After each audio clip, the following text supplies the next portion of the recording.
When Kim Jong Un arrived in Beijing, the world seemed to hold its breath. It was not a diplomatic meeting.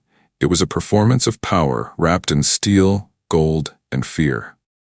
Dozens of fighter jets cut across the sky, convoys of armored vehicles stretched for miles, and a heavy train moved through the Chinese capital like a living monument to absolute control.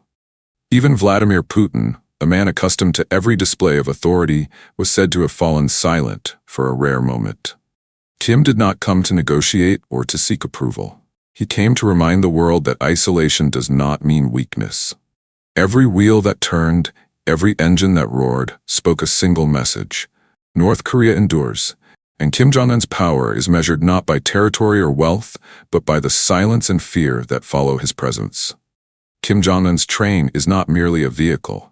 It is a fortress in motion, where power and fear are sealed in steel and silence. It crawls across the land like a massive creature, proud, slow, and deliberate. Its sluggish pace is not a weakness, but a strategy of spectacle, forcing the world to watch, to wait, and to acknowledge that every movement of Kim is an act of ritual. Inside, luxury borders on obsession.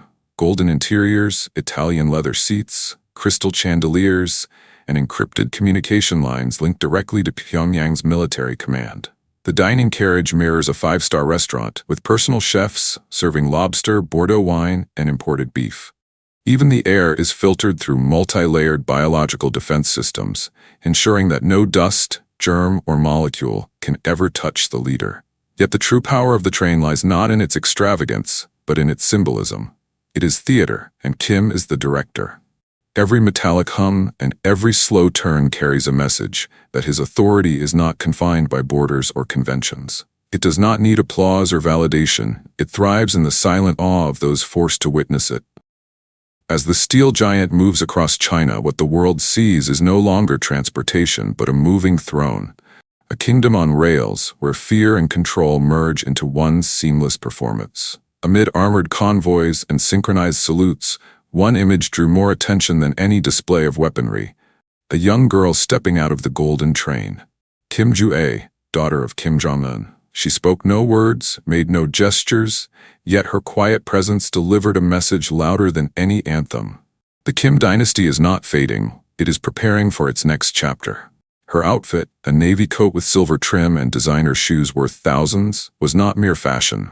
It was political language crafted through appearance, merging innocence with authority. Kim Ju-ae stood half a step behind her father, always visible but never overshadowing him. A choreography of hierarchy rehearsed to perfection, like a royal ritual in motion. Analysts call it hereditary diplomacy, succession not declared through statements, but through symbols. Beijing, the stage for this silent debut, reportedly arranged a private suite for her adorned with gold embroidery symbolizing prosperity and continuity.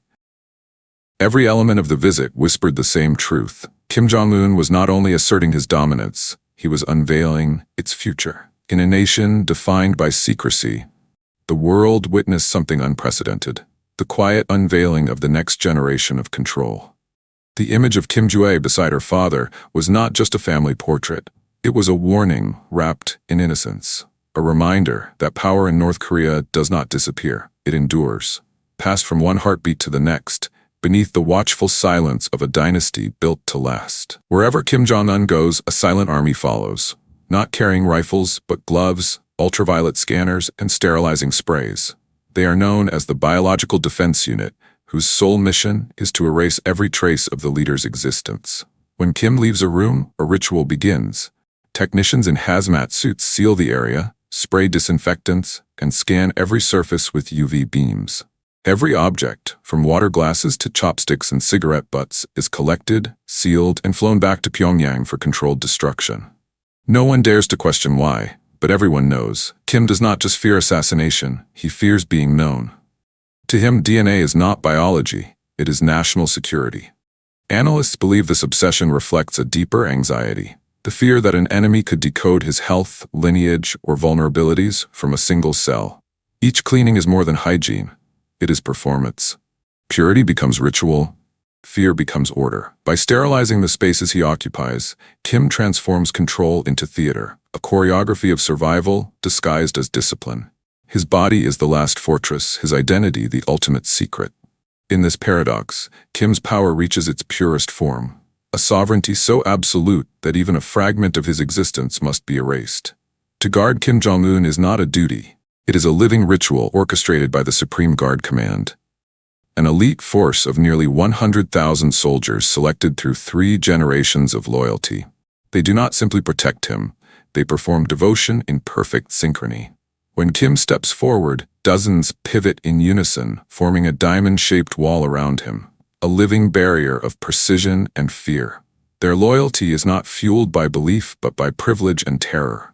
They live in secluded compounds, earning salaries far beyond the national average, driving imported cars, wearing custom-made uniforms worth tens of thousands of dollars. They are granted apartments, luxury goods, and foreign technology, rewards that bind them to the regime. But beneath the polished discipline lies a darker truth. Trust is never given, only monitored. Each guard is watched by another. Every motion, glance, or hesitation can determine life or death. They are called protectors. Yet in reality, they are a human cage, keeping Kim safe, but also imprisoning him within the fortress of his own paranoia. In their synchronized salutes and flawless movements, we do not see confidence, we see containment. Every parade, every step, every salute reflects the paradox of Kim's world. Power maintained by fear, and fear disguised as loyalty. Beneath the mountains of Pyongyang lies a world few can imagine, Kim Jong Un's subterranean empire. These are not bunkers of survival, but palaces of endurance, built to preserve power even if the world above collapses. Hidden behind false warehouses and power stations, the network stretches for miles, connecting secret chambers carved deep into the rock, a civilization beneath a nation. Inside, luxury meets paranoia. Gold-trimmed corridors, French crystal chandeliers, and Italian marble floors line vast rooms sealed from the outside world. Each complex contains hydroponic farms, climate-controlled vaults, and mosaic-tiled swimming pools that shimmer like liquid gold. Ventilation systems purify the air to spa-grade quality, while guarded elevators connect command centers, living quarters, and armories. It is a ritual of survival disguised as architecture. Only the elite know fragments of its layout. Every official is assigned coded routes. No one holds the complete map. Secrecy itself becomes security, and fear becomes the foundation of control. Above ground, millions endure darkness and scarcity. Below, light never fades. The contrast is haunting, a divided reality where luxury thrives beneath deprivation, and where one man's obsession with permanence creates a kingdom buried under the soil. Here, Kim does not merely hide, he reigns in silence, ruling from the shadows where darkness itself has become his throne. For most world leaders, diplomacy begins with a handshake. For Kim Jong Un, it begins with sterilization. Every foreign meeting unfolds like a laboratory experiment, where air, light, and silence are tightly engineered. Before he enters, the room is sealed, repainted with chemical coatings, recarpeted, and refurnished. Advanced filtration systems worth hundreds of thousands of dollars are installed. Technicians in hazmat suits scan every inch of the walls with ultraviolet beams, seal vents, and spray neutralizing mist into the air. When Kim finally steps inside, he walks through an environment both sterile and suffocating, a stage where every breath is choreographed and every movement rehearsed. It is diplomacy redefined as isolation. The handshake lasts barely 10 seconds, yet the preparation costs enough to feed thousands. And when he departs, the ritual restarts. Chairs, glasses, and even the air itself are replaced. Nothing is allowed to remain after his presence, except fear. In Kim's world, communication has become containment. Diplomacy is no longer a bridge between nations, but a mirror of paranoia. He arrives not to connect, but to ensure no one can ever come too close. Each meeting becomes an echo chamber, where control replaces conversation, and security becomes the only language he truly speaks. No one knows the exact cost of protecting Kim Jong Un, but experts estimate it to be billions each year, an economy built on fear. From armored convoys and gold-plated trains to biological defense teams and elite guards, every mechanism exists for one purpose: to protect a single man. While citizens endure blackouts and food shortages, the leader's security network consumes a budget larger than that of entire nations.